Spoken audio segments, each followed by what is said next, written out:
जाने जपित सूनाम।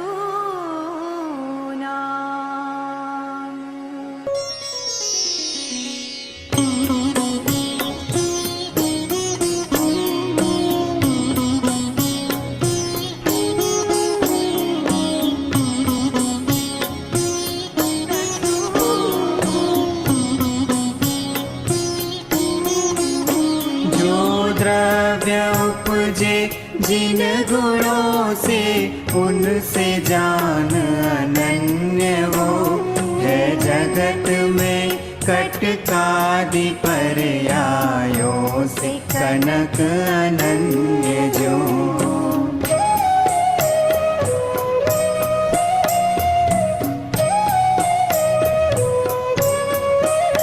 जीव अजीव के परिणाम जो शास्त्रों विषय जिनवर कहे वे जीव और अजीव जान अनन्य उन परिणाम से।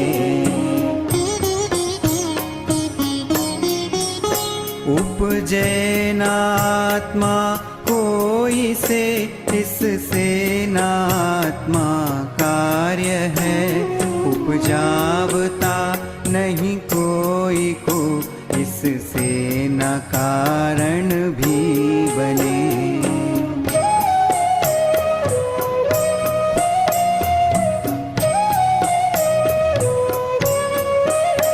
वे कर्म आश्रित होय करता कर्म भी करतार के आश्रित हुए उपजे नियम से अन्य नहीं सिद्धि दिखे।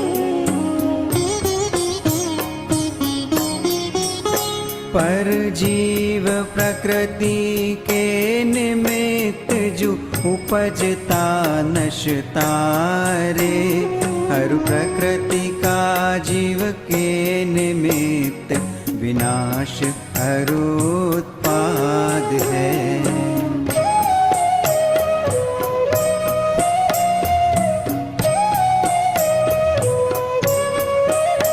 अन्योन्य के जो निमित्त से यो बंध दोनों का बने इस जीव प्रकृति उभय का संसार इससे होए।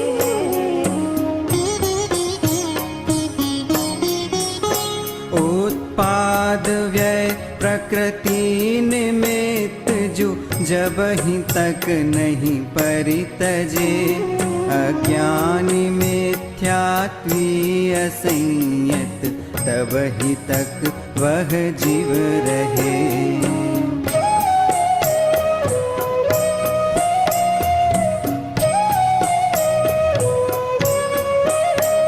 ये आत्मा जब ही कर्म का फल अनंता परित जे ज्ञायक तथा दर्शक तथा मुनि वो ही कर्म विमुक्त है।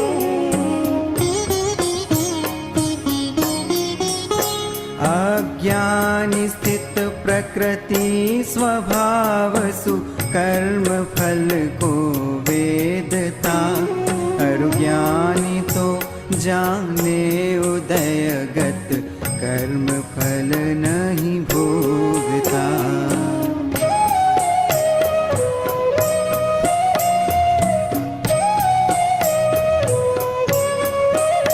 सदरीत पढ़ कर शास्त्र भी प्रकृति अभव्य नहीं तजे जो दूध गुड़ पीता हुआ भी सर्प नहीं निर्विष बने।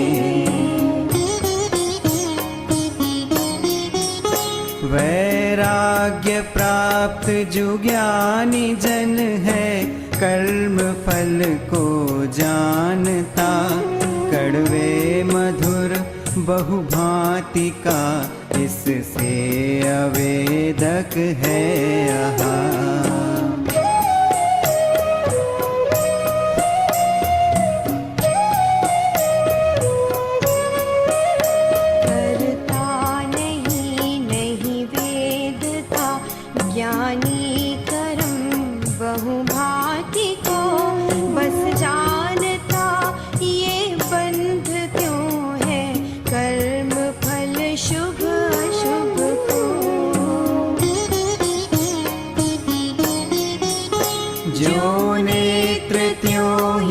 ज्ञान नहीं कारक नहीं वेदक अहो, जाने ही कर्मोदय निर्जरा, बंध त्यों ही मोक्ष को।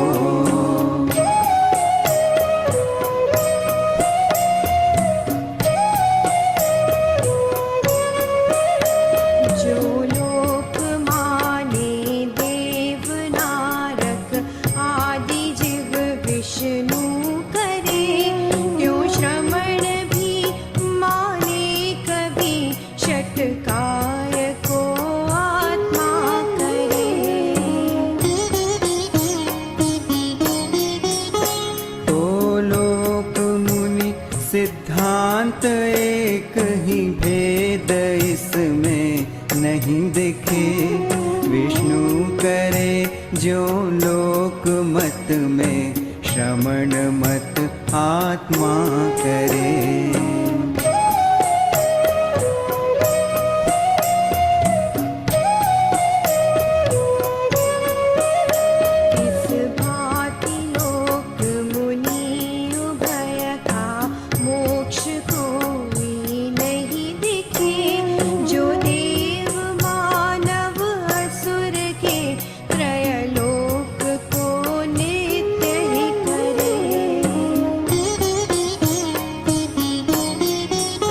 व्यवहार मूढ़ अतत्वविद, पर द्रव्य को मेरा कहे, अणुमात्र भी मेरा नहीं, ज्ञानी जाने निश्चय ही से।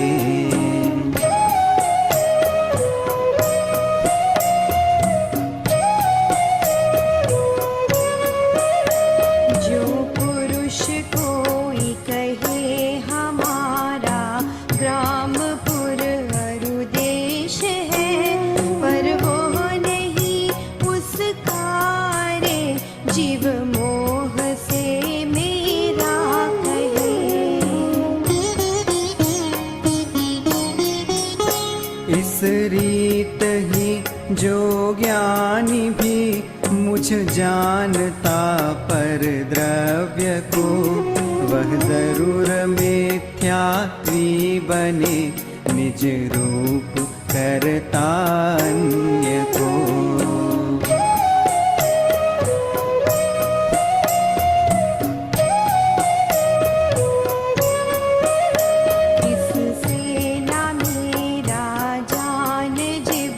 पर द्रव्य में न उभय की, कर तत्व बुद्धि जानता, जाने सुदृष्टि रहित की। मिथ्यात्व प्रकृति ही अगर मिथ्यात्वी जो जीव को करे, तो यह चेतन प्रकृति ही कारक बने तुझ मत विषय।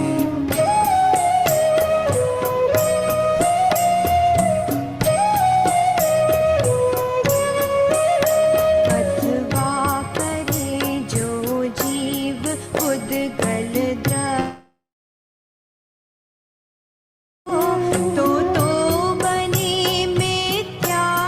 उद्गल द्रव्य आत्मा नहीं बने। जो जीव अरु प्रकृति करे, मिथ्यात्व पुद्गल द्रव्य को, तो भयकृत जो होय तत्फल, भोग भी हो भय को।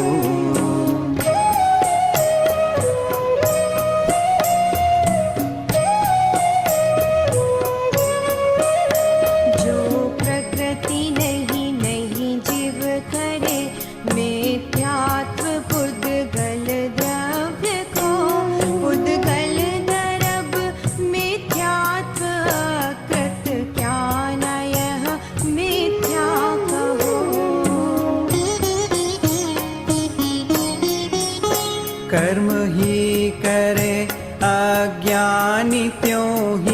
ज्ञानी भी कर्म ही करे, कर्म ही सुलाते जीव को, क्यों कर्म ही जागृत करे।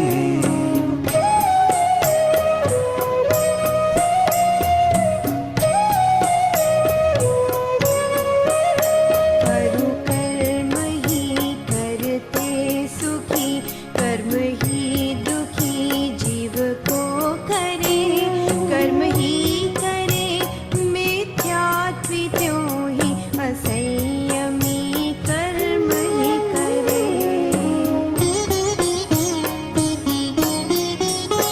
कर्म ही भ्रमा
वंदितु सव्व सिद्धे, धोवमचल मणोवम गतिम पत्ते, गोच्छामि समय पाहुड, मिणमो सुद केवली भणिदम।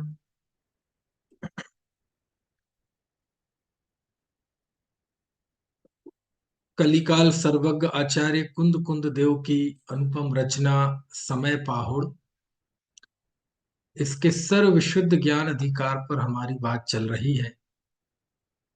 सर्व विशुद्ध ज्ञान अधिकार के अंतर्गत कल गाथा 318 तक बात हुई थी,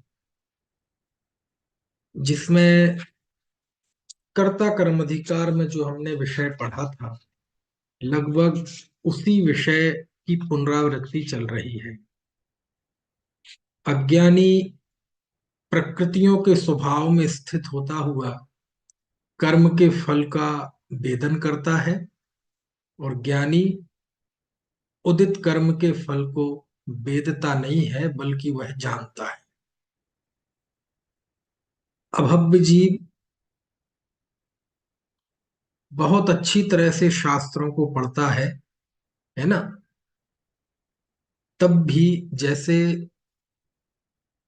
गुड़ से मिश्रित दूध पीते हुए भी वह निर्विष नहीं होता, उसी प्रकार वह अज्ञानी, वह अभव्य उस प्रकृति को नहीं छोड़ता, और निर्वेद को प्राप्त, वैराग्य को प्राप्त जो ज्ञानी है, वह अनेक तरह के मीठे और कड़वे कर्म के फल को जानता है। यही कारण है कि वह अवेदक है। ये बात यहाँ 318 गाथा तक हुई थी। अब जो बात अभी कही गई है, उसी बात को फिर से गाथा 319 में कहते हैं। देखो, पढ़ते हैं जरा। गाथा 319। रवि कुब्बै रवि बेयै रानी कम्माई बहु पयाराई जानै पुण्य कर्म फलम बंधम पुण्यम च पावम च। क्या लिखते हैं?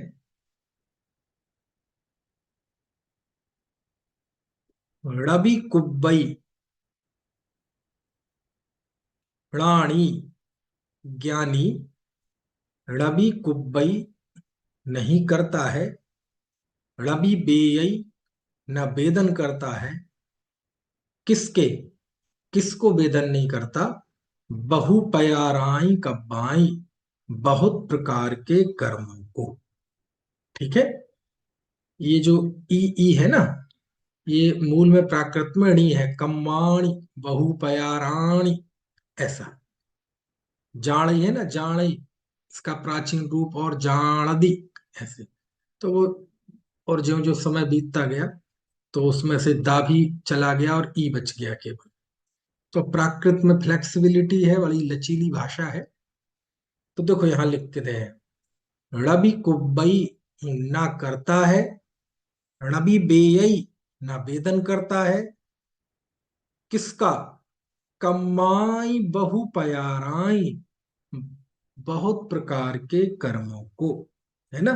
यानी बहुत प्रकार के कर्मों को न करता है, न वेदन करता है, कौन, राणी ज्ञानी, है ना। तो फिर क्या करता है, जाणई पुण्य, और जाणई वो जानता है, किसको, कम फलम बंधम पुण्यम च पापम च, पुण्य और पाप के बंध और कर्म के फल को जानता है ना। वही, कोई अलग से बात नहीं आई, जो पहले गाथाओं में चल रही थी वही बात है।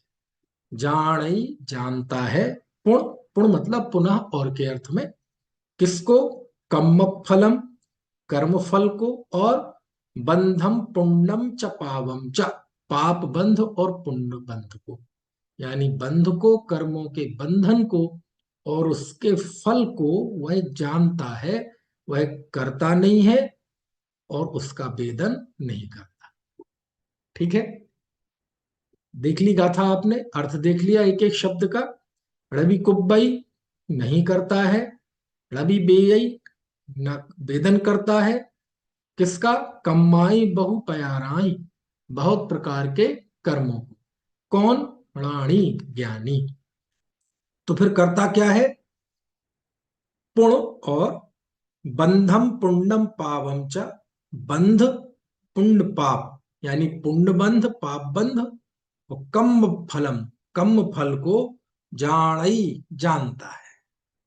तो है ना, इस तरह से गाथा का अर्थ क्या हो गया, कि ज्ञानी बहुत प्रकार के कर्म को, उनके फल को, बंधन को वह करता नहीं है, इन सब का वह ज्ञाता है। क्योंकि ज्ञानी वास्तव में है कौन। तो देखो, ज्ञानी का एक अर्थ तो होता है, ज्ञानी मतलब आत्मा। ज्ञानी का एक अर्थ क्या होता है, ज्ञानी मतलब आत्मा, जिसमें ज्ञान गुण हो वो ज्ञानी। ज्ञानी का दूसरा अर्थ क्या होता है, सम्यक ज्ञानी। और ज्ञानी का तीसरा अर्थ क्या होता है, केवल ज्ञानी। क्योंकि बार बार बात आती है ना, कि ज्ञानी अज्ञानी की तीन स्थितियां बनती हैं। एक तो केवल ज्ञानी ज्ञानी, बाकी सब अज्ञानी। तो जितने भी छद्मस्त हैं वो सब अज्ञानी है।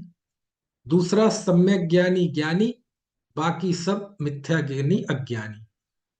और तीसरा ज्ञानी, जो ज्ञान वाला है वह ज्ञानी, और बाकी सब अज्ञानी। तो ज्ञान वाला मतलब ज्ञान गुण वाला। तो ज्ञान गुण से युक्त तो सभी जीव हैं। तो जीव मात्र ज्ञानी है, क्योंकि वो ज्ञान गुण वाला है। तो यहाँ दोनों ही अर्थ लागू होते हैं, है ना। यदि ज्ञानी मतलब जीव की बात कहें, तो जीव भी वास्तव में बहुत प्रकार के कर्मों को करता भोगता नहीं है, वह तो केवल ज्ञाता है।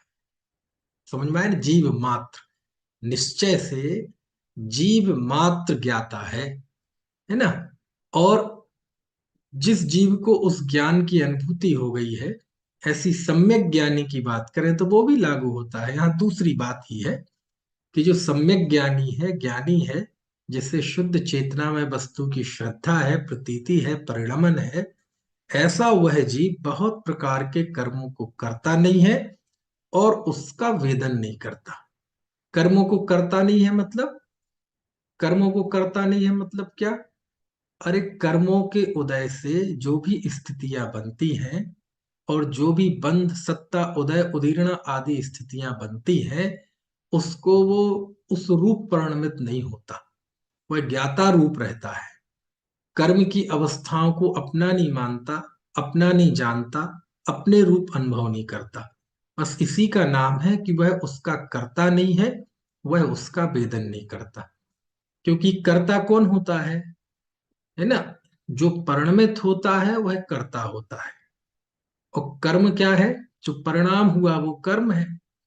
व्याकरण की भाषा में कहें तो कर्ता की जो इच्छित है वो कर्म है। तो वास्तव में जो शुद्ध जीव का अनुभव जो ज्ञानी करता है, उसकी ना तो कर्म के बंधन की इच्छा है ना, ना कर्म के फल को भोगने की इच्छा है। वह तो ज्ञाता है, ज्ञाता ही रहना चाहता है, उसी रूप उसका पुरुषार्थ है। उदयवश कदाचित बाहर में वह भटक मतलब घर गृहस्थी आदि में भी दिखाई दे, तो वहां भी वह अल्प बंध करता है, जिसको अध्यात्म शास्त्रों में महत्व नहीं दिया जाता, है ना? तो चूंकि ज्ञानी कर्मों का कर्ता नहीं है, वह ज्ञाता है, ये बात हम कर्ता कर्म अधिकार में भी पढ़ चुके हैं। आश्रव अधिकार में भी हमने इसकी खूब चर्चा की। और निर्जराधिकार में तो जैसे ज्ञानी का कीर्तन किया गया हो। एक सम्यक दृष्टि ज्ञानी का सबसे ज्यादा वर्णन और खूब बहुमान पूर्ण वर्णन कहीं मिलता है तो निर्जराधिकार में मिलता है। जहां हमने पढ़ा था कि सम्यक दृष्टि के भोगों से भी निर्जरा होती है, उसको परमाणु मात्र भी राग नहीं होता, है ना, उसको सात भयों से रहित वह निश्चंक होता है। सम्यक दृष्टि के 8 अंगों का कथन निर्जराधिकार में आया। तो पूरा निर्जराधिकार तो जैसे कुंद देव ने सम्यक दृष्टि ज्ञानी जीव की समझ लो कीर्तन सा किया है। कीर्तन सा किया है मतलब कोई पर्टिकुलर एक जीव नहीं है कि इस जीव का, इस जीव का, यानी जिस दृष्टि में आत्मा आ गया है, जिस जीव की दृष्टि में ज्ञान में आत्मा आ गया है, तो उस आत्म सन्मुख दृष्टि की प्रशंसा की है। समझ में आए ना? तो आत्म दृष्टि की प्रशंसा की है कि जिस दृष्टि में आत्मा आ जाता है, जिस परिणाम में आत्मा आ जाता है, वह परिणाम कितना निर्भय हो जाता है, कितना निर्द्वंद हो जाता है। समझ में आया ना? उस परिणति की प्रशंसा की है। इसी को ऐसा कहता हूं कि निर्जराधिकार में तो मानो कुंद देव ने सम्यक दृष्टि का कीर्तन किया है। सम्यक दृष्टि का मतलब, सम्यक दृष्टि, देखो एक छोटी टी है, एक बड़ी टी है। जब हम कहें सम्यक दृष्टि, तो मतलब वो सम्यक दृष्टि जीव। और जब कहा जाए सम्यक दृष्टि, सम्यक दृष्टि मतलब सही दृष्टि, सम्यक दृष्टि जीव की सच्ची दृष्टि, है ना? तो आचार्य ने सम्यक दृष्टि जीव के जरिए, बड़ी टी, सम्यक दृष्टि जीव के जरिए सम्यक दृष्टि की प्रशंसा की है। किसकी प्रशंसा की है? सम्यक दृष्टि की, कि सच्ची दृष्टि कैसी होती है। जिस जीव की दृष्टि में आत्मा आ जाए, उस दृष्टि का कैसा कमाल होता है, कैसा चमत्कार उसमें होता है। बाहर नारक कृत दुख भोगे, अंतर सुख रस घटा घटी, रमति अनेक सुरनि संग पैनित परणति तैनिट हटा हटी। तो ये जो अद्भुत कला, अद्भुत चमत्कार उस जीव की दृष्टि में आ जाता है, यही तो समय सार में सर्वत्र वर्णित है। अब देखो कह रहे हैं ना कि वह ज्ञानी बहुत प्रकार के कर्मों को जानता है, पुण्य बंध और पाप बंध को भी जानता है, कर्म के फल को भी जानता है, करता नहीं है। करता नहीं है मतलब उस उदय के रूप में परिणमित नहीं होता। समझ में आया ना? पाप के बंध को भी जानता है, मतलब पाप का बंध है, उसका कर्ता नहीं बनता। पुण्य के बंध का कर्ता नहीं बनता। कर्ता नहीं बनता यानी जिस भाव से पाप, सुनना देखो, सब चीजों का बहुत स्पष्ट हमारे दिमाग में उस क्लियरिटी होनी चाहिए। है, पाप को नहीं करता मतलब, पाप को नहीं करता यानी मान लीजिए किसी ज्ञानी जीव के जीवन में कोई पाप भाव दिखाई दिया, अथवा पुण्य भाव हुआ, भक्ति का भाव हुआ, दया दान का भाव हुआ, या कि घर गृहस्थी का कोई पाप का भाव हुआ, तो उस पाप के उदय से जीव को कर्म बंधा। ठीक है? तो पाप का भाव, पाप के भाव के निमित्त से कर्म बंधा, स्पष्ट। दया दान का भाव हुआ तो उसके निमित्त से उस जीव को पुण्य बंधा, बराबर। तो कर्ता नहीं होने का मतलब क्या है?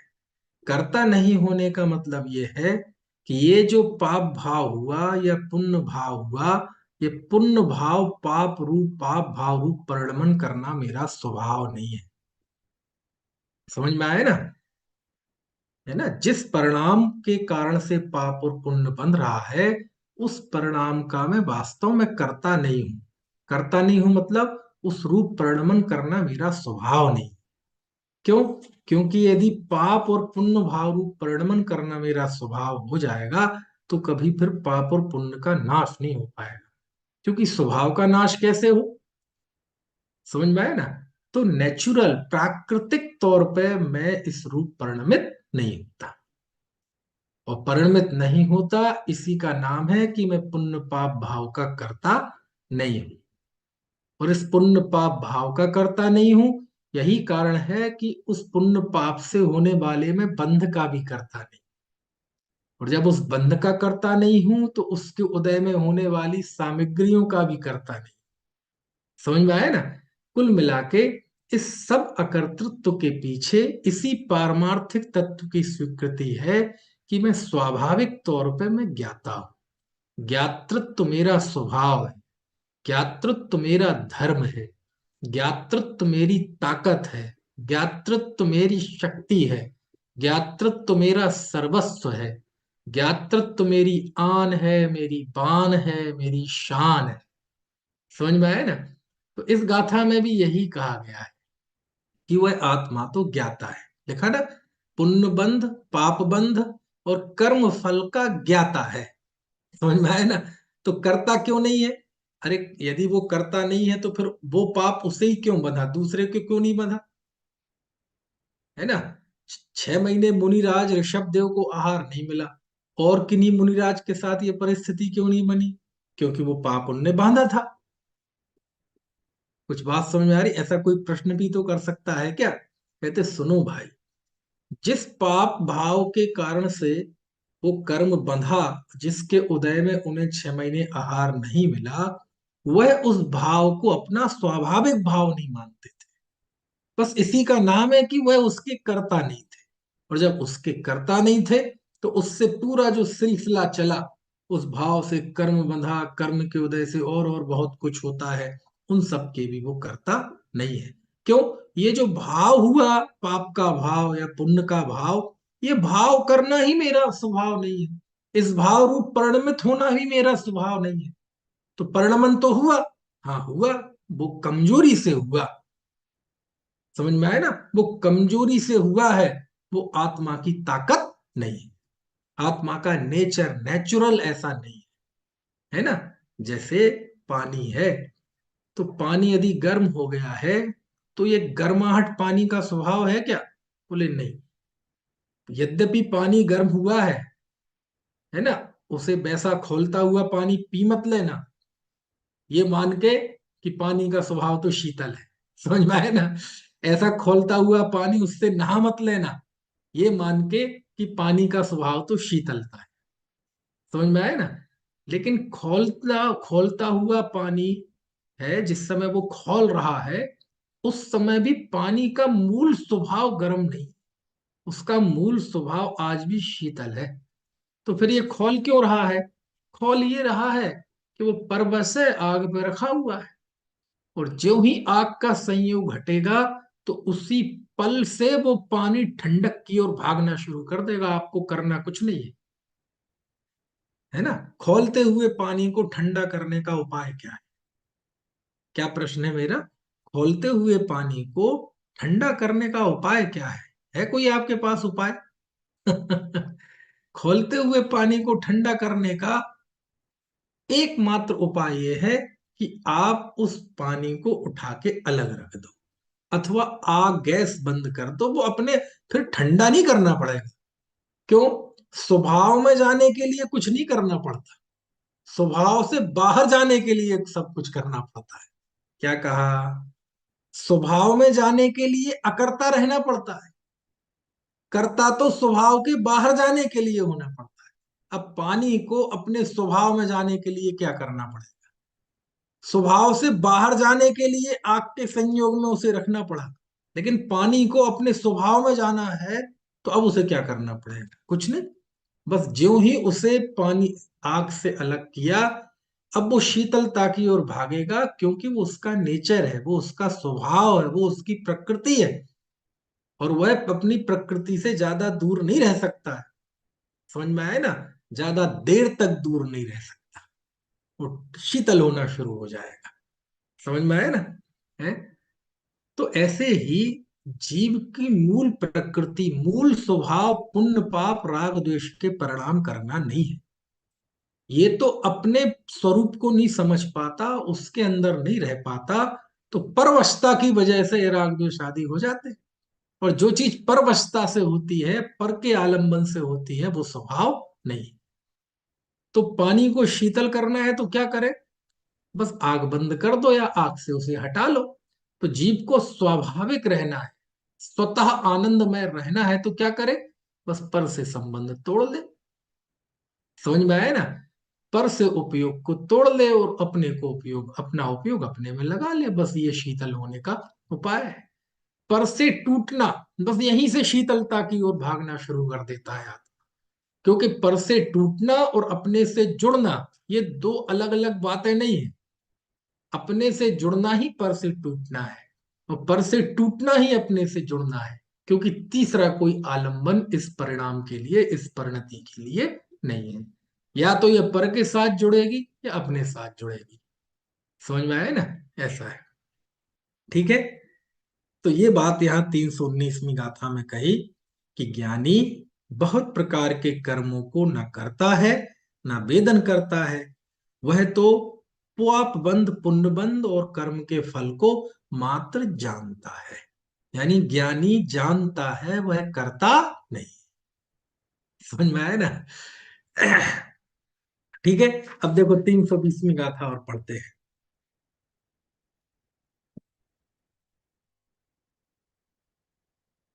दिट्ठी जहे विणाणम अकारयं तः अवेदयं चेव जानय्य बंध मोक्षम कमुदयं मृज्जरं चेव। अब देखो ये जो गाथा है 320वीं गाथा, ये बहुत समय सार में ये गाथा बड़ा फेमस है। ये बहुत ज्यादा नाम लिया, मतलब याद की जाती है। जो समय सार के प्राचीन प्रवक्ता हैं, पुराने प्रवक्ता हैं, है ना, बहुत याद करते हैं इस गाथा को। गुरुदेव को ये गाथा बहुत प्रिय थी, और इस पे उनके प्रवचन भी मेरी समझ से सेपरेट प्रकाशित हुए हैं।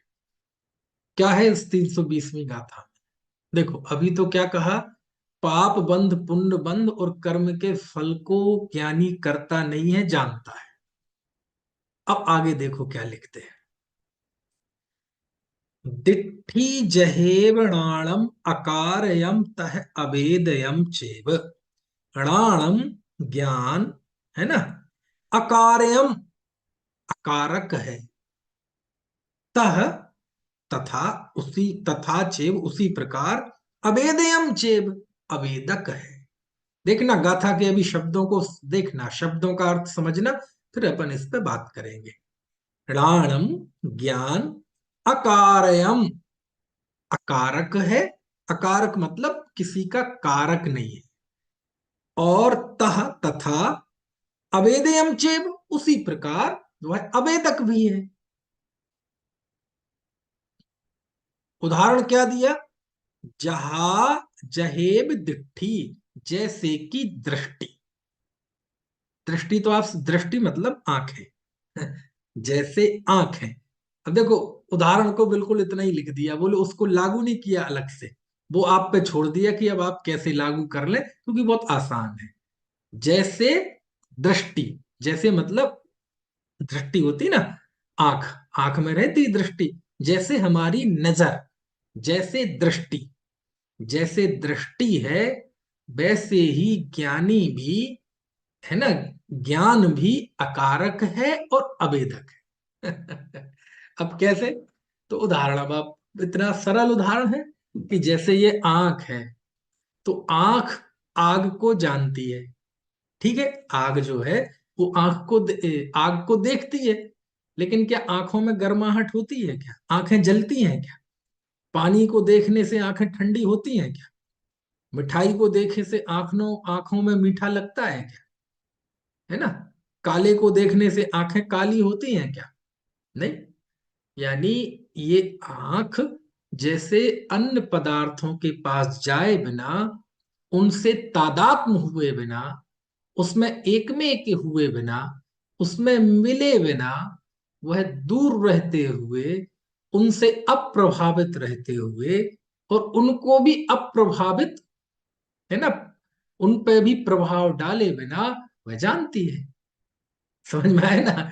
है, जैसे ये पुस्तक है, इसको मैंने यहां से जाना, है ना, तो क्या मेरी आंखों ने इस पुस्तक को प्रभावित किया? नहीं। क्या इस पुस्तक से मैं प्रभावित हुआ? नहीं। क्या ये पुस्तक मेरे आंखों में आई? नहीं। क्या ये आंखें पुस्तक के पास गई? नहीं।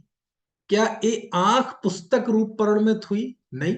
क्या ये पुस्तक आंख रूप परिणमित हुई? नहीं। क्या इस पुस्तक को मैंने वेदन किया, भोगा? नहीं। इस पुस्तक ने मेरी आंखों को भोगा? नहीं। ये अपनी जगह पे है, ये अपनी जगह पे है। इसकी पीलापन, लालपन मेरी आंखों में नहीं आता, मेरी आंखों का कोई भी कुछ भी अंश इस पुस्तक में नहीं जाता। तो जैसे मेरी नजरें, मेरी दृष्टि दूसरे पदार्थों को प्रभावित रहे बिना, उनका कारण बने बिना, उनका वेदन किए बिना यह आंख जानती है। समझ? आग गर्म है, आग गर्म है तो क्या आंखों की वजह से है? नहीं। तो उसका अकारक हो गई ना, उसकी गर्माहट को क्या आंखें वेदन करती हैं? नहीं। तो जैसे आंखें उस आग की अकारक हैं, जैसे दृष्टि उस गर्माहट की आग की अकारक है और अवेदक है। ना उसके कारण से वह आग गर्म है, समझ में आया ना, और ना उसकी गर्माहट को आंखें महसूस करती है। समझ में आया ना? आंखें यहां है और आग वहां 100 मीटर दूर है, बस ये जान लेती है। देखो क्या दृष्टांत है, ऐसे ही दृष्टांत है ये। ऐसे ही ज्ञान भी अकारक है और अवेदक है। इसी तरह ज्ञान भी बंध का और कर्म के फल का न वेदक है और न करता है ना? तो चलो, ये तो अभी मैंने थोड़ा आगे बढ़ के बोल दिया।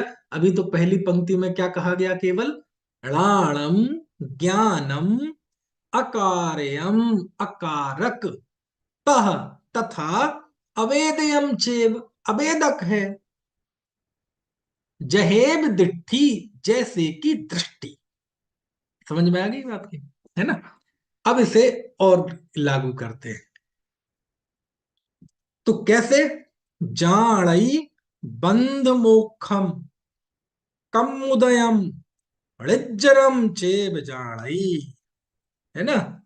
वह ज्ञान बंध मोक्ष को, लिखा ना, देखो कौन लिस्ट, देखो आप, बंध मोक्षम, बंध मोक्ष को, कमुदयम कर्म के उदय को, ऋज्जरम चेव और निर्जरा को जाणई जानता है,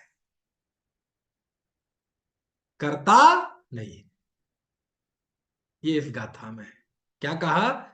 जैसे दृष्टि है ना, किसी पदार्थ को जानती मात्र है, उसका कारण अथवा वह उसका वेदन नहीं करती, ऐसी ज्ञान भी, है ना, यह ज्ञान भी बंध मोक्ष का, कर्म के उदय का, निर्जरा का करता नहीं है, जानता है। बंध मोक्ष को भी नहीं करता आत्मा। समझ में आया ना? यह ज्ञान बंध मोक्ष का भी करता नहीं। तो बंध का कर्ता कौन है और मोक्ष का कर्ता कौन है? अरे मिथ्या दर्शन ज्ञान चारित्र्य बंध का करता है, और मोक्ष का कर्ता सम्यक दर्शन ज्ञान चारित्र्य मोक्ष का करता है। समझ में आया ना? आत्मा, आत्मा ना सम्यक दृष्टि है ना मिथ्या दृष्टि है। आत्मा ना ज्ञानी है, मिथ्या ज्ञानी है ना सम्यक ज्ञानी है। आत्मा ना मिथ्या चारित्र वाला है ना सम्यक चारित्र वाला है। क्यों? तो शास्त्रों में फिर मिथ्यात्व के अभाव करने की बात क्यों लिखी रहती है? अरे आई नो वेरी वेल, हम भी कहते हैं इस तरह का, लेकिन यदि एकांतता मिथ्यात्व और सम्यक्त्व का बंध और मोक्ष का कर्ता आत्मा को मान लिया जाए, तो आत्मा तो हमेशा है, तो उसे बंद होते ही रहना चाहिए, फिर कभी मोक्ष नहीं होगा। और यदि मोक्ष का कर्ता है तो फिर कभी बंद नहीं होगा। मिथ्यात्व का करता है तो फिर कभी सम्यक्त्व नहीं होगा। सम्यक्त्व का करता है तो कभी मिथ्यात्व नहीं होगा। समझ में आए ना? क्योंकि जब कारण है तो कार्य होना चाहिए। यदि बंध का कर्ता जीव है तो फिर कभी मोक्ष नहीं होगा। क्यों? जब उसका वो करता है तो कारण तो मौजूद है ना। तो जब कारण मौजूद है जीव, तो बंध होते रहना चाहिए, लेकिन ऐसा होता नहीं है। तो मोक्ष का तो करता है, अरे मोक्ष का करता है तो जीव तो आज भी है, फिर मोक्ष क्यों नहीं होता? इसका मतलब यह आत्मा बंध और मोक्ष का भी करता नहीं। कुछ बात समझ में ऐसा लिख रहे हैं तो क्या है? ज्ञाता है। और ज्ञाता किसका है? बंध और मोक्ष का। अरे वो हर समय ज्ञाता है। समझ में आए ना? बंध होगा तो बंध का ज्ञाता है, मोक्ष है तो मोक्ष का ज्ञाता है, पाप है तो पाप का ज्ञाता है, पुण्य है तो पुण्य का ज्ञाता है। ज्ञातृत्व में कभी कोई व्यभिचार नहीं आता। ज्ञातृत्व में कभी कोई, है ना, कोई दोष नहीं आता। वो निरंतर उसका ज्ञातृत्व भाव रहता है। यही कारण है कि लिखते हैं कि ज्ञानी बंध मोक्ष का भी करता है। वाह! समझ में आए ना? अभी तक तो ये सुना था कि बंधन का करता नहीं, तो मोक्ष का भी करता नहीं। अरे भाई समझो जरा इसको। बंधन का करता नहीं है मतलब मोक्ष का भी करता नहीं। और यदि बंध मोक्ष का कर्ता मानना पड़ेगा तो बंध का भी कर्ता मानना पड़ेगा। क्या मतलब हुआ? अरे भैया ये नए परिपाटी है, यहाँ शुद्ध नय की बात चलती है। यहाँ आचार्य को भगवान आत्मा का त्रैकालिक शाश्वत स्वरूप बताना है। कुंद कुंद आचार्य को वो आगम की सारी विवक्षाएं दिमाग में है, जहां आत्मा को बंधन का कर्ता, मोक्ष का कर्ता। अरे बंध मोक्ष की चर्चा जीव के ही प्रकरण में तो होती है, पुद्गल के प्रकरण में, धर्म धर्म आकाश काल के प्रकरण में थोड़ी होती है। पुण्य पाप की चर्चा जीव के प्रकरण में ही तो होती है। गुण स्थानों की चर्चा जीव के प्रकरण में ही तो होती है। ये आचार्य को पता नहीं है क्या? सब पता है, फिर भी वो कहते हैं कि ज्ञान, है ना, बंध मोक्ष का भी करता नहीं। समझ में आया ना? क्यों? पहले बंधन का कर्ता क्यों नहीं है? क्यों नहीं है बंधन का कर्ता? अरे बंध जिन परिणामों से होता है उस वह परिणाम आत्मा का स्वाभाविक भाव नहीं। इसका नाम है कि जीव बंधन का कर्ता नहीं। कुछ बात समझ में? बंधन किन परिणामों से होता है? मिथ्यात्व असंयम से होता है। तो ये मिथ्यात्व असंयम आदि रूप जो परिणाम है, ये जीव का स्वाभाविक भाव नहीं है। तो ज्ञानी ऐसा मानता है कि ये मेरा स्वभाव नहीं है। इसी का नाम है कि वह बंध का करता नहीं। और मोक्ष कैसे होता है? इन बंधनों के कारण के अभाव का नाम मोक्ष है। जब बंधन का करता नहीं है तो मोक्ष का भी करता नहीं। समझ में आ रही बात की नहीं? क्यों? अरे जब बंधन का अभाव मोक्ष है ना, जब मैंने बंधन ही नहीं किया तो मेरे बंधन का अभाव कैसे होगा? किसी व्यक्ति से पूछा जाए कि भाई साहब आपने शराब पीना छोड़ दिया? अरे मैं पीता कब था। नहीं यही बात समझ में है? लोग मजाक में सुनाते हैं कि किसी दोस्त ने किसी व्यक्ति से पूछा, क्यों भाई, तुम्हारी पत्नी ने अब तुम्हें मारना पीटना छोड़ दिया? अब वो बेचारा हाँ कहे तो फंसे, और ना कहे तो फंसे। यदि कहता हाँ छोड़ दिया, इसका मतलब ये हुआ कि अब तक मारती थी, और कहते हैं नहीं छोड़ा, इसका मतलब अभी भी पिटे। तो समझ में आया ना, अभी भी पिटता है। तो अब दोनों का उत्तर, वो फंस नहीं है बेचारे को, है ना। ऐसे कहे भाई शराब पीना छोड़ दिया क्या? अब वो कहता है हाँ छोड़ दिया, तो सिद्ध होता है कि पीता था। वो कहता है नहीं छोड़ा, इसका मतलब अभी भी पीता है। समझ में आया ना। तो कहा कि क्यों जी शराब पीना छोड़ दिया? तो उसका जवाब क्या होगा, भाई साहब मैं पीता ही कब था, कैसी बात कर रहे हो आप? समझ में आया ना। तो आत्मा को मोक्ष हो गया, अरे मैं बंधा ही कब था? नहीं समझे आप? अरे जहां बंधन है वहीं मुक्ति है। समझ गए? यदि हम कहते हैं कि मुझे मोक्ष है, मतलब बंधन की सिद्धि हो गई। बंध और मोक्ष दोनों प्रतिपक्षी हैं, और प्रतिपक्षी होने के साथ साथ पूरक भी हैं। पूरक मतलब एक के बिना दूसरे की सिद्धि नहीं हो सकती। जैसे शतरंज के दो खिलाड़ी हैं, आमने सामने बैठे हैं, यद्यपि शत्रु है, लेकिन दोनों साथ साथ खेलेंगे, अकेला नहीं खेल सकता कोई। ऐसे ही बंध और मोक्ष यद्यपि प्रतिपक्षी हैं, दोनों के बिल्कुल विरुद्ध है, विरुद्ध होते हुए भी पूरक है। पूरक है मतलब एक के बिना दूसरे की सिद्धि नहीं हो सकती, एक के बिना दूसरा नहीं होता। समझ में आया ना। तो जैसे जिन परिणामों से बंधन होता है, वह परिणाम मेरा स्वभाव नहीं है, बस इसका नाम है, वह बंध का करता नहीं। तो जब उस परिणाम रूप परिणमित नहीं होता, मैं राग द्वेष रूप परिणमित नहीं होता, तो फिर मैं राग द्वेष का नाश करने वाला भी नहीं। क्योंकि यदि मैं कहूं कि मैंने राग द्वेष का नाश किया, इसमें इस बात की स्वीकृति है कि मैं राग द्वेष का करता हूं।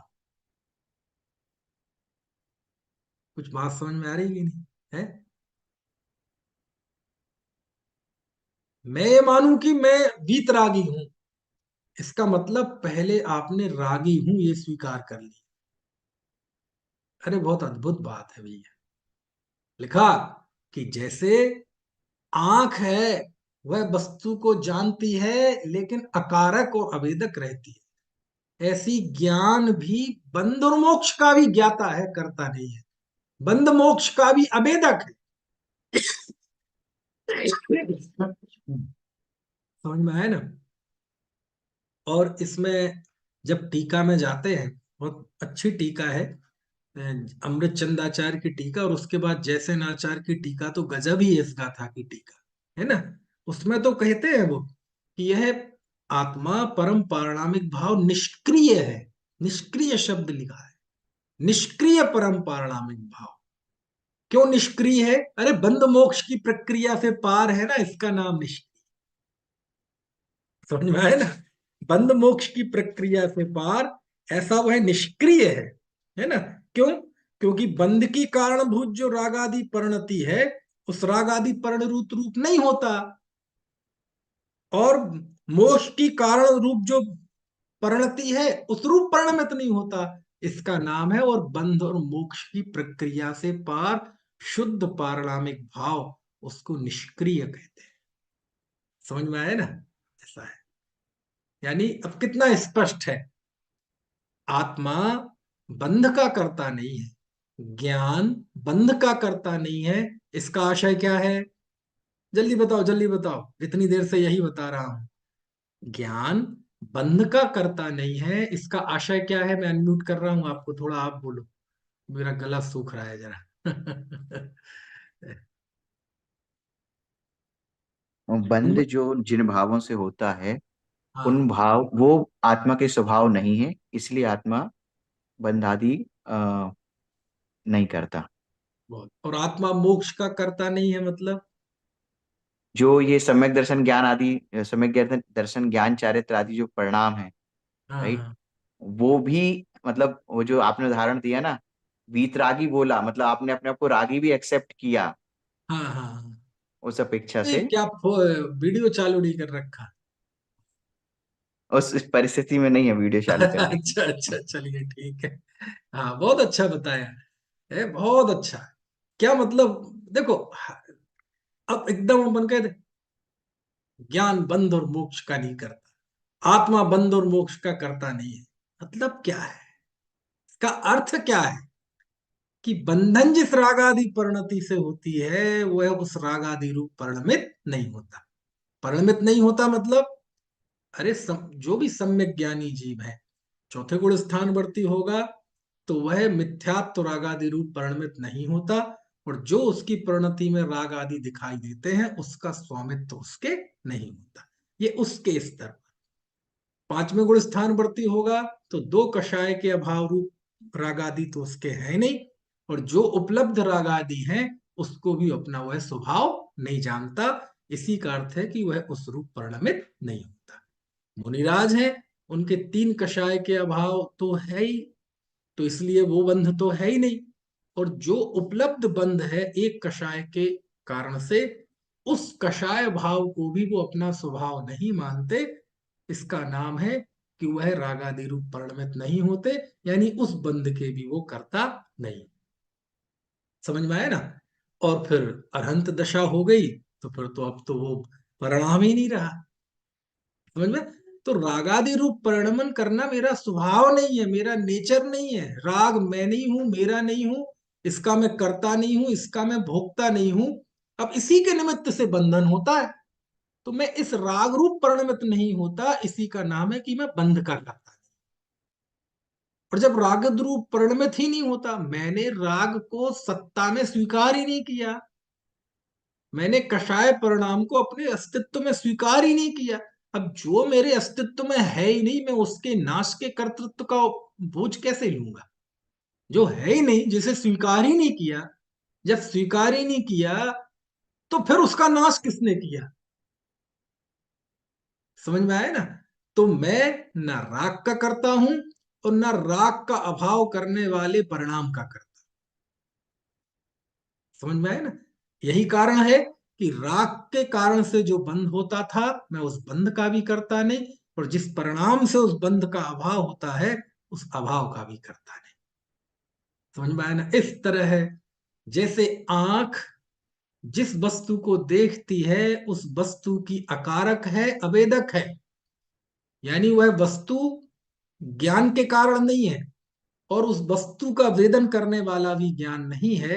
ऐसे ही हमारा ज्ञान भी, आत्मा का ज्ञान भी बंध मोक्ष पुण्य पाप सबका अकारक है और अवेदक है। तो करता क्या है, ज्ञाता है।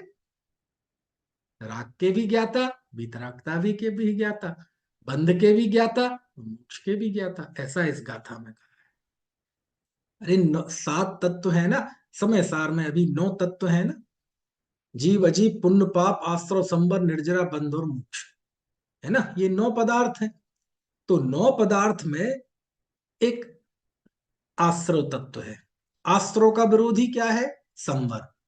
बंध का विरोधी क्या है, निर्जरा। तो ये सब अलग अलग तत्व है ना। अब जब इन अलग अलग हैं, ये 9 हैं अलग अलग, इसका मतलब इसमें कुछ ना कुछ कथनचित भिन्नता तो है। और 9 की भाषा में यदि समझ में ना आए, अब समय सार में तो 9 की भाषा मुख्य है। 7 तत्व ले लो आप सरलता के लिए, जीव अजीव आश्रव बंध संवर निर्जरा मोक्ष, ये 7 तत्व है। तो ये 7 जब बने हैं, 7 इनमें ये डिवाइडेशन हुआ है, ये विभाजन हुआ है, तो कथनचित भिन्नता है ना इनमें। और कथनचित भिन्नता ना हो तो ये 7 कैसे बने, है ना। अब 7 में देखो, जीव अलग है, अजीब अलग है, आश्रव बंध संवर निर्जरा मोक्ष अलग। समझ में आया ना। अब सम्यक क्या है, बोले एक तत्व का अंश दूसरे में मत मिलाओ।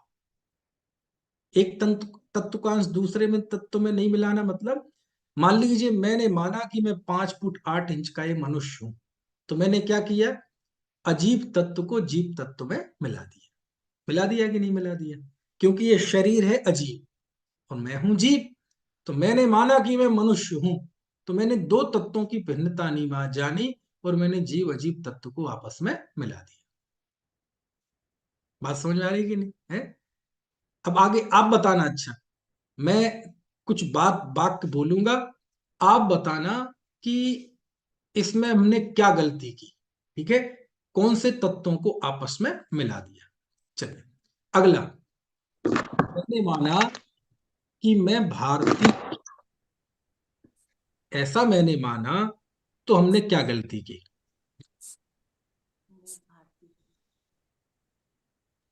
वैसे सब अनम्यूट है, आप बता सकते हैं।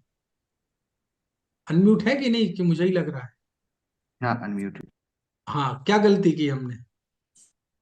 प्रश्न मिला है। हाँ, जीव और अजीव तत्व को मिला दिया। क्यों। अगला, हम कह जा रहा है। अगला अगला। मैं पुरुष हूं, मैं स्त्री हूं, मैं युवा हूं, मैं वृद्ध हूं, मैं तो अभी बच्चा हूं, मैं तो गोरा हूं, मैं काला हूं, मैं सुंदर हूं, मैं कुरूप हूं, मैं तो बाल झड़ गए, है ना, मैं तो दुबला हो गया। ऐसा जो मैंने माना, तो हमने कौन से तत्वों को आप, पहले तो ये बताओ ये गलत है कि सही है। गलत है, गलत गलत। है। गलत है, तो हमने कौन से तत्वों को आपस में मिला दिया। जीव अजीव तत्व को आपस में मिला दिया। जीव तत्व को और अजीव और तत्व को आपस में मिला दिया। क्योंकि जीव तो अरस है, अरूप है, अगंध है, ज्ञान दर्शनमयी है, शरीर रसवान है, रूपवान है ना।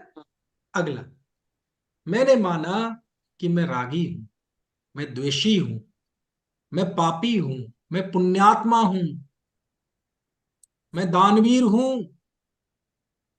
समझ में आया ना। ऐसा मैंने माना, तो हमने क्या गलती। आश्रय से। शास्त्रों को मिलाया जी में। हाँ, अच्छा, हाँ, आश्रय को मिला। पुण्य पाप, ये आश्रव बंध अच्छा, तत्व। तो आश्रय। मैंने माना कि मैं रागी हूं, मैं द्वेषी हूं, तो हमने जीव को और और आश्रव बंध आश्रय तत्व को पंथ को आपस में मिला मिला दिया। दिया। मैं क्रोधी हूं, बहुत गुस्सैल व्यक्ति हूं मैं। एक तो मैं, मुझे गुस्सा आता नहीं, और आता है तो मैं किसी को छोड़ता नहीं। मैं स्वाभिमानी व्यक्ति हूँ। ऐसा जो मैंने माना, तो कौन सी गलती की। आश्रय तत्व और जीव हाँ, तत्व को आश्रव बंध तत्व और जीव तत्व को आपस में मिला दिया। मिला दिया। क्योंकि क्रोध ये आश्रव बंध तत्व है, अहंकार ये आश्रव बंध तत्व है ना। ऐसे। चलो अगला। मैं सम्यक दृष्टि हूं, मैं ज्ञानी हूं, धर्मात्मा हूं, रत्नत्रय का धारी हूं। ऐसा मैंने माना, तो मैंने कौन सी गलती की। मैंने जीव और संवर तत्व को मिला, आपस में मिला दिया। पहली संबंध बात तो, निर्जरा। जो भी ज्ञानी धर्मात्मा होगा, वो निश्चय से ऐसा मानेगा ही नहीं। वो निश्चय से अपने आप को शुद्ध आत्मा मानेगा। हमारे समझ में आया ना। व्यवहार की अलग बात है, लेकिन फिर भी समझने के लिए अपन ऐसा कह रहे हैं कि मान लीजिए कोई ये कहे कि मैं रत्नत्रय का धारी हूं, धर्मात्मा हूं, तो कौन सी गलती की। गलती ये संबंध की संबंध। कि तुम रत्नत्रय के धारी नहीं, भैया तुम रत्नाकर हो। रत्नाकर। रत्नत्रय के धारी नहीं है, हम रत्नाकर हैं। रत्न समझ में आए ना। आहा, रत्न नहीं है, क्या है। रत्नाकर। रत्नाकर हैं। रत्नाकर। है वो एक कविता है, मैं किरण नहीं हूं, मैं सूर्य हूं, मैं लहर नहीं हूं, मैं समुद्र हूं। समुद्र। समझ में आया ना। तो अपने प्रभुत्व, मैं रत्नत्रय का धारी हूं, ऐसा द्रव्य दृष्टि से मानना, ये अपने प्रभुत्व को स्वीकार नहीं करना है, ये अपने प्रभुत्व की अस्वीकृति है। समझ में आया ना। तो इस तरह हमने संवर निर्जरा तत्व को आत्मा में मिला दिया। कोई ये माने कि मैं गृहस्थ हूं, मैं मुनि हूं, ऐसा मैंने माना, तो क्या गलती की। अरे हमने पता नहीं कौन कौन से तत्व मिला। क्यों। व्रत आदि का परिणाम ये आश्रव बंध तत्व है, और ग्रस्त और मुनि के योग जो शुद्धि है, वो संबंध निर्जरा तत्व है। और मैं जीव तत्व हूं, और हमने सबको आपस में मिला दिया। मैं गृहस्थ, मैं व्रती, मैं महाव्रती, मैं ऐलक, मैं क्षुल्लक, ब्रह्मचारी। समझ में आया ना। ऐसा, यही तो कारण है कि आप नाटक समय सार में जाएंगे तो उसमें पंडित जी ने लिखा, बनारसी दास जी ने, शुरुआत में ही है, मंगलाचरण के सिलसिले में ही शुरुआत में भगवान की स्तुति की, सिद्ध भगवान की, पार्श्वनाथ की, जिनवाणी की, मुनियों की, है ना। उसके बाद उन्होंने उसी सीक्वेंस में सम्यक दृष्टि की प्रशंसा की और उसमें लिखा कि सम्यक दृष्टि न मुनि है और न गृहस्थ है। स्वार्थ के सांचे पर मारथ के सांचे चित्त, सांचे सांचे बैन कहे सांचे जैन मती है। काहू के विरुद्ध नाही पर जाय बुद्धि नाही, आत्म गवेशी है गृहस्थ है न जति है। रिद्धि सिद्धि वृद्धि दी से घट में प्रगट सदा, अंतर के लक्ष्य सो अजाची लक्ष्य पति है। दास भगवंत के उदास रहे जगत सो, सुखिया सदैव एक जीव सम किति है। तो ये पूरा छंद है, उसमें जो पंक्ति आती है बीच में, काहू के विरुद्ध नाही पर जाए बुद्धि नाही, आत्म गवेशी है गृहस्थ है ना जति है। जति मतलब यति। समझ में आए ना कि वह सम्यक दृष्टि पुरुष किसी के विरुद्ध नहीं है, पर्याय बुद्धि उनके है नहीं, और वो ना गृहस्थ है और ना मुनि है। क्यों नहीं है आखिर ऐसा? मान लीजिए मैंने माना कि मैं गृहस्थ हूं, एक सद गृहस्थ हूं। व्यवहार की बात अलग है, व्यवहार से तो ज्ञानी भी ऐसा जानता है, देखता है, समझता है चीजों को। बात अंतर्दृष्टि की चल रही है, विद विज्ञान की चल रही है। तो मान लीजिए मैं मानूं कि मैं गृहस्थ हूं। अरे तो गृहस्थ है किस चीज का नाम? गृहस्थ होने में ये पूरा शरीर भी है, और ये शरीर कहाँ स्थित है? इस घर में स्थित है। समझ में आए ना? और गृहस्थ है मतलब कुछ इस जीवन में संयम भी है और कुछ असंयम भी है। समझ में आए ना? तो शरीर, घर, कुछ व्रत के परिणाम, कुछ असंयम के परिणाम। समझ में आया ना? इन सबको मिक्स करके, और उसी में भगवान आत्मा भी है, इन सबको एक परिस्थिति है। और गृहस्थ है तो ये पत्नी है, ये घर है, ये दुकान है, ये मकान है, ये मंदिर है, मंदिर का अधिकारी हूं, ये है। यानी बहुत सारी कंडीशंस हैं, उन कंडीशंस के समूह का नाम है गृहस्थ। और मैंने माना कि मैं गृहस्थ हूं, मतलब मैं इन पूरी परिस्थितियों का स्वामी बन गया। ये मेरी है, मतलब मैं पूरे का स्वामी बन गया। मैं गृहस्थ दशा का कर्ता हूं, मतलब इन पूरी परिस्थितियों का कर्ता मैं बन गया, और इनका मैं भोगता हूं, तो मैं सबका भोगता बन गया। समझ में आया ना? अब मुनि अवस्था क्या है? तो मुनि अवस्था में ये शरीर है, शरीर की नग्नता है, केशलुंच है, शरीर का स्नान व्रत है, 28 मूल गुण है, 4 हाथ जमीन देखकर चलना है। यानी ये शरीर, शरीर का उठना बैठना, है ना, नग्नता, पिछी, कमंडल, है ना, 4 चरमा जमीन देखकर चलना, स्तुति, वंदना, आहार, विहार, निहार। समझ में आए ना? और महाव्रत के परिणाम। समझ में आए ना? उसके साथ साथ चूंकि मुनि की बात चल रही है, तो अब ये कहने की जरूरत नहीं है कि सच्चा मुनि। अरे मुनि कहते वो सच्चे ही होते हैं। समझ में आए ना? 3 कषाय के उदय रूप, है ना, विराग का परिणाम, 1 कषाय के उदय रूप राग का परिणाम। इन सब पूरी मिक्स दशा का नाम है मुनि दशा। अब उसमें जीव भी है, आश्रवबंध भी है, संबंध निर्जरा भी है, और अजीव भी है। अब इतनी पूरी इस कंडीशन को, क्योंकि परिस्थिति तो इन सबको मिलके ही बनी ना। यदि ये परिस्थिति ना, तो मुनि तो कोई पशु भी बन सकता था, लेकिन नहीं बन सकता, मनुष्य ही बनता है। तो मनुष्य की एक जो परिस्थिति है, वो मुनि जीवन में वो है कि नहीं? वो उसका भी एक हिस्सा है कि नहीं? मुनि जीवन में आंखों का रोल भी है कि नहीं? आपको बात समझ में आए? पेड़ नहीं बन सकता मुनि, उसकी आंखें ही नहीं। मेरी बात आप समझ रहे हैं? यानी मुनि दशा मतलब एक बहुत सारी चीजों को मिलकर एक परिस्थिति। और मैंने माना कि मैं मुनि हूं, तो मैंने उन सारी परिस्थितियों का स्वामित्व अपने माथे पे रख लिया, करता हो गया। जीव, अजीव, आश्रव, वन, संबंध, निर्जरा, सब तत्वों को आपस समझ में आया? तो सम्यक तो क्या है, विज्ञान क्या है, एक तत्व का मिलाना। अब चूंकि यहाँ बात जीव अजीव के भेद विज्ञान की चल रही है, यदि पुण्य पाप अधिकार चलता होता तो मैं ऐसा भी प्रश्न पूछ लेता, है ना, कि शुभ भाव से संवर मानना, ये कौन से तत्वों को आपस में मिला दिया? बोले शुभ भाव है आश्रव बंध तत्व, और संवर तत्व अलग है, और शुभ भाव से संवर माना तो दो तत्वों को आपस में मिला दिया, है ना। तो देखो कितना सूक्ष्म है भेद विज्ञान, और समझ में आ जाए तो कुछ नहीं है ना।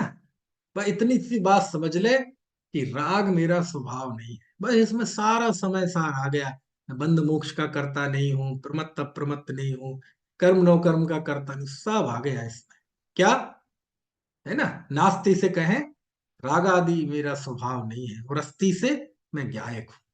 बस इतना आते ही सारा समय सार उस एक परिणति में समा गया, एक वाक्य में सारा समय सार आ गया। बंध मोक्ष का करता नहीं हूं मतलब बंध और मोक्ष जिन परिणामों से होता है उस परिणाम रूप में परिणमित नहीं होता। समझ में आया ना, क्योंकि उन रूप परिणाम परिणमित होना मेरा कार्य होता तो मैं जीव तो पहले भी था, पहले मोक्ष रूप परिणमित क्यों नहीं हो गया? और जीव तो अब किसी को मोक्ष हो गया अब भी है, अब बंध रूप परिणमित क्यों नहीं होता? यदि बंध का कारण में आत्मा होता तो जब आत्मा अनादि अनंत है तो बंध भी अनादि अनंत होना चाहिए था। और मोक्ष का मैं कारण होता तो मोक्ष आत्मा अनादि अनंत है तो मोक्ष भी अनादि अनंत होना चाहिए था। ये न्याय है यहाँ। जैसे नाचार्य ने लिखी है बात निष्क्रिय में, कि आत्मा निष्क्रिय है। क्यों?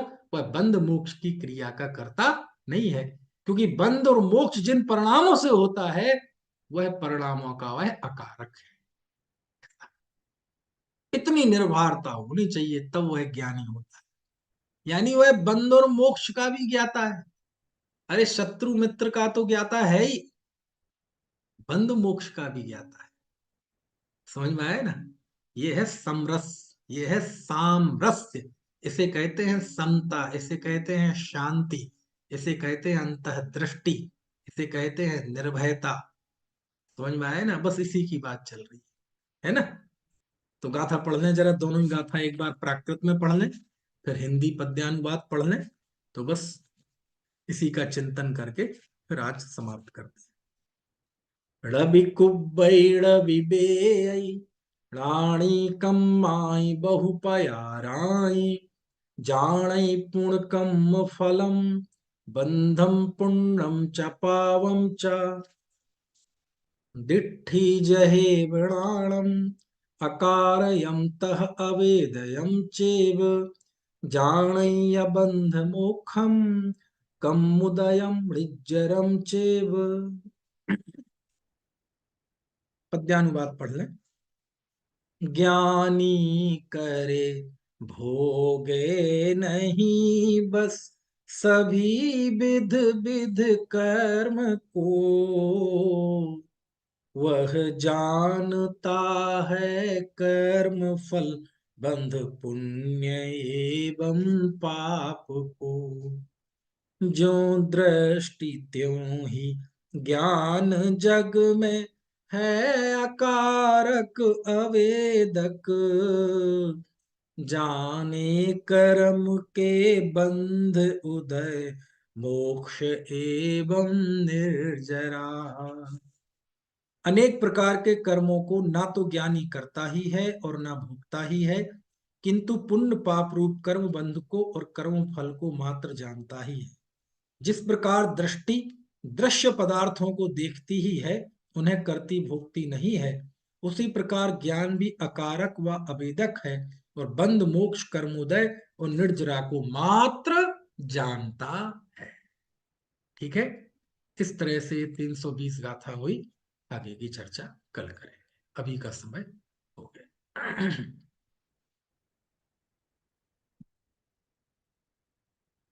अनंत धर्मणस्तत्त्वं पश्यन्ति प्रत्यगात्मनः अनेकान्तमयी मूर्तिर्नित्यमेव प्रकाशताम्।